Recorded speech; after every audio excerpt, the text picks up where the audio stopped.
Part 26.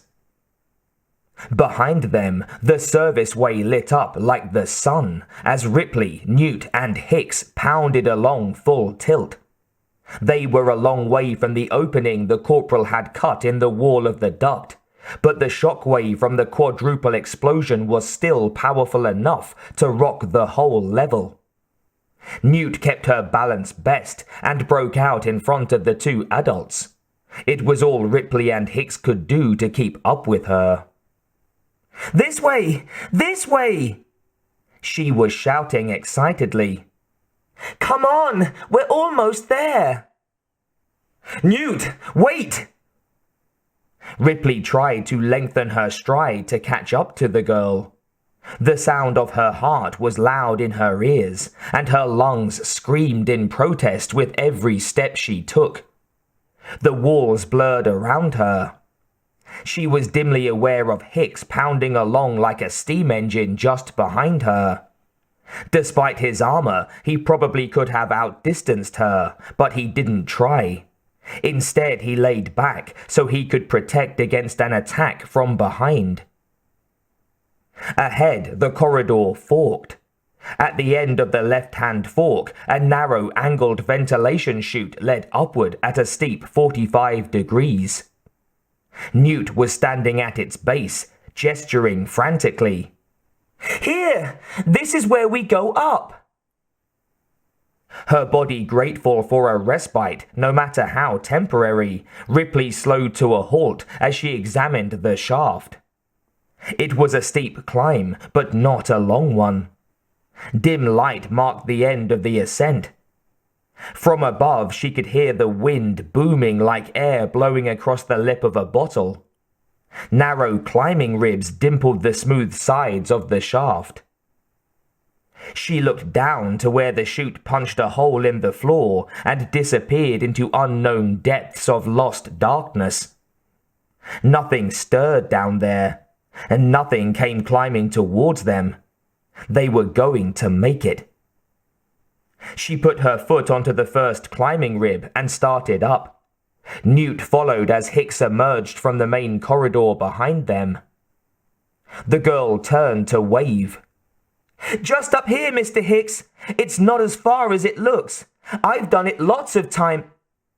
Rusted out by seeping water, worn through by the corrosive elements contained in Acheron's undomesticated atmosphere, the rib collapsed beneath her feet. She slipped, managed to catch another rib with one hand. Ripley braced herself against the dangerously slick surface of the chute, turned, and reached back for her. As she did so, she dropped her flashlight, watched it go skittering and bumping down the opening until its comforting glow faded from sight. She strained until she was sure her arm was separating from her shoulder, her fingers groping for Newt's. No matter how far over she bent, they remained centimeters apart. "Ripley!" Newt's grip broke. As she went sliding down the chute, Hicks made a dive for her, laying himself out, flat and indifferent to the coming impact. He slammed into the floor next to the chute, and his fingers dug into the collar of the girl's oversized jacket, holding the material in a death grip. She slipped out of it. Her scream reverberated up the chute as she vanished, plummeting down into darkness. Hicks threw the empty jacket aside and stared at Ripley. Their eyes met for just a second before she released her own grasp and went sliding down the chute after Newt. As she slid, she pushed out with her feet, breaking her otherwise uncontrolled descent. Like the corridor above, the chute forked where it intersected the lower level. Her flashlight gleamed off to her right, and she shifted her weight so she would slide in that direction. "Newt! Newt!" A distant wail, plaintive and distorted by distance and intervening metal, floated back to her. "Mommy! Where are you?" Newt was barely audible. Had she taken the other chute? The shaft bottomed out in a horizontal service tunnel. Her undamaged flashlight lay on the floor, but there was no sign of the girl. As Ripley bent to recover the light, the cry reached her again, bouncing off the narrow walls. "Mommy!" Ripley started down the tunnel in what she hoped was the right direction. The wild slide down the chute had completely disorientated her. Newt's call came again. Fainter? Ripley couldn't tell. She turned a circle, panic growing inside her, her light illuminating only grime and dampness. Every projection contained grinning, slime-lubricated jaws. Every hollow was a gaping alien mouth. Then she remembered that she was still wearing her headset.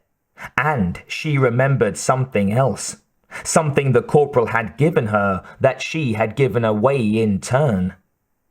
"Hicks, get down here! I need the locator for that bracelet you gave me!"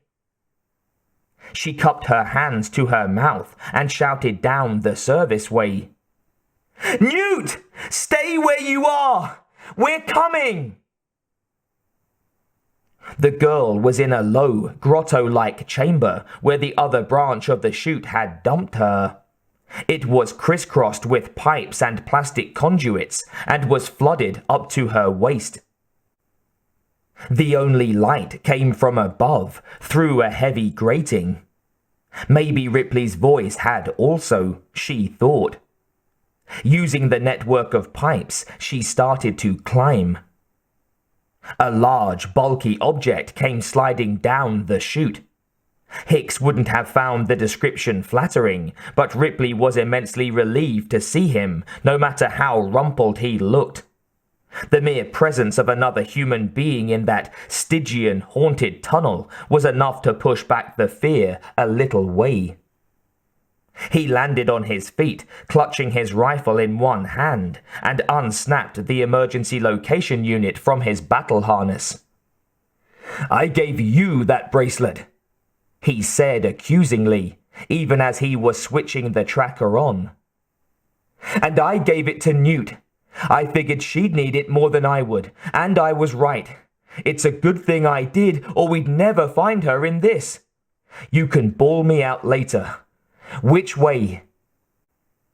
He checked the tracker's readout, turned, and started off down the tunnel. It led them into a section of service way where the power hadn't been cut. Emergency lights still brightened ceiling and walls. They switched off their lights. Water dripped somewhere nearby. The corporal's gaze rarely strayed from the tracker's screen. He turned left. "This way, we're getting close." The locator led them to a large grate set in the floor, and a voice from below. "Ripley?" "It's us, Newt." "Here! I'm here! Down here!" Ripley knelt at the edge of the grating, then wrapped her fingers around the center bar and pulled.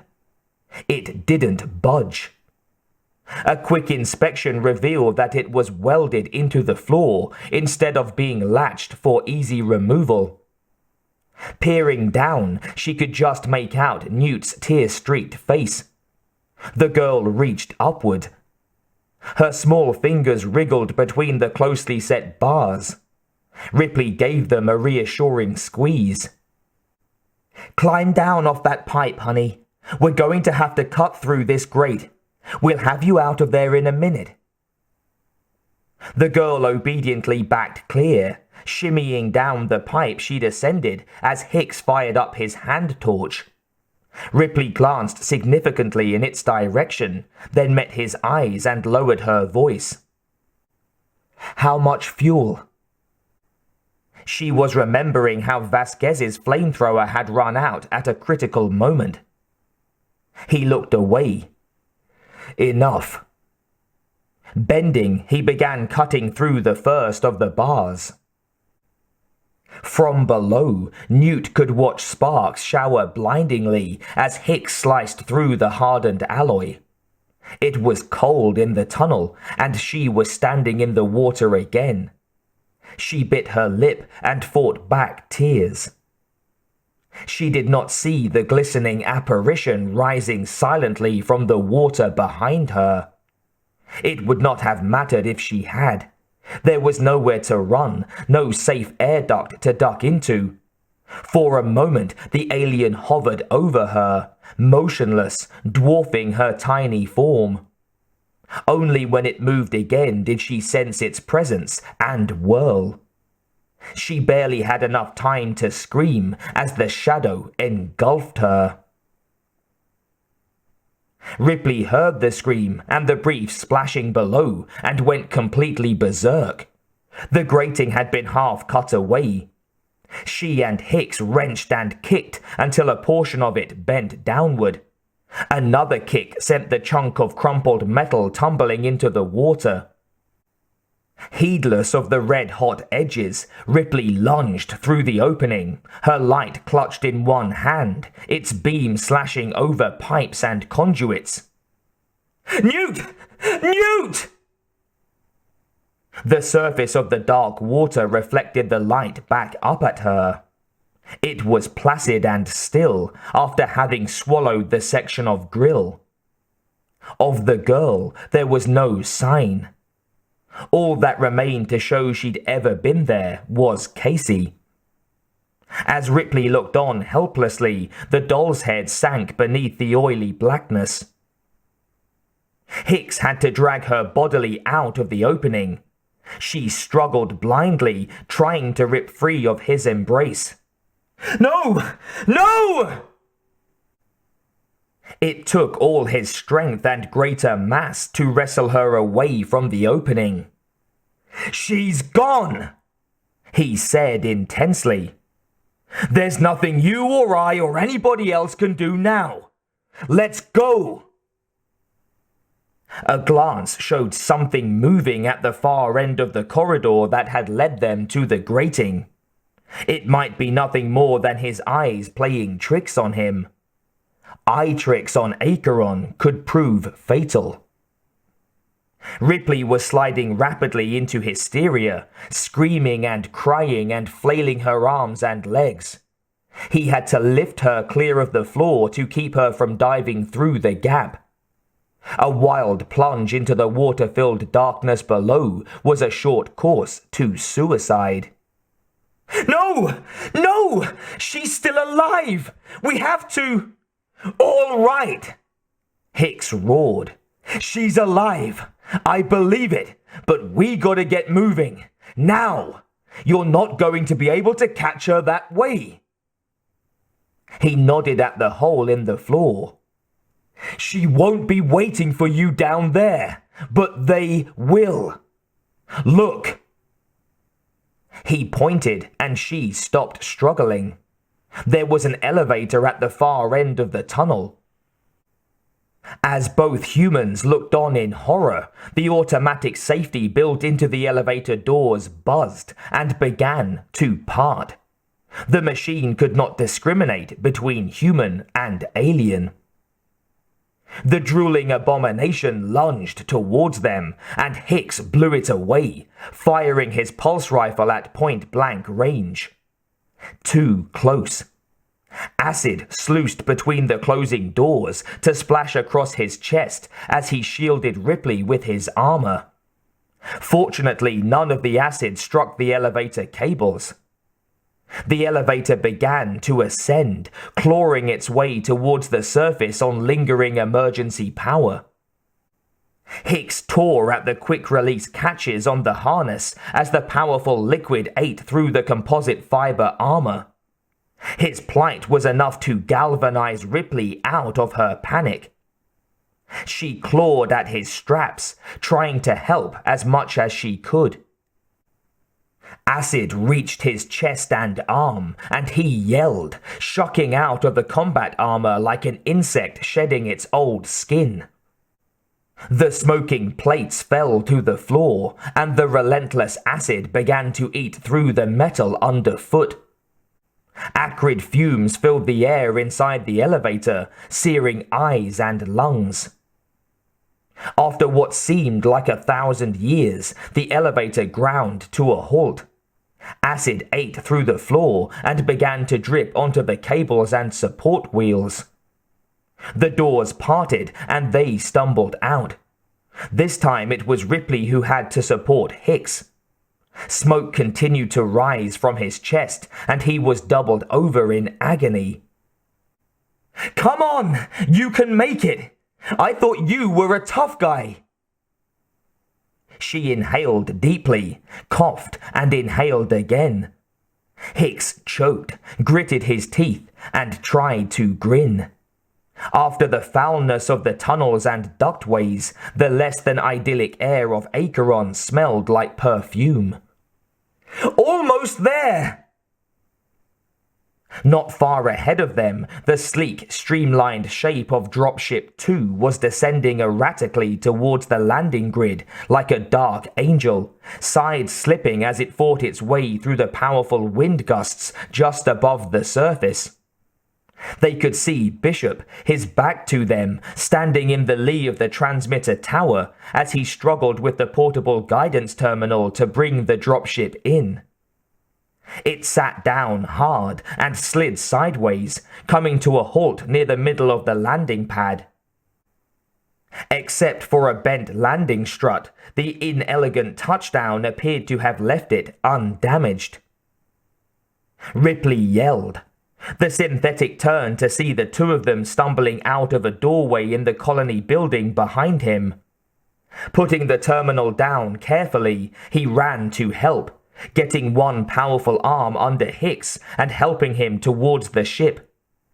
As they ran, Ripley shouted to the android, her words barely audible over the gale. "How much time?" "Plenty!" Bishop looked pleased. He had reason to be. 26 minutes. "We're not leaving!" She said this as they were staggering up the loading ramp into the warmth and safety of the ship. Bishop gaped at her. "What? Why not?" She studied him carefully, searching for the slightest suggestion of deception in his face, and finding none. His question was perfectly understandable under the circumstances. She relaxed a little. "I'll tell you in a minute. Let's get Hicks some medical and close this sucker up, and then I'll explain."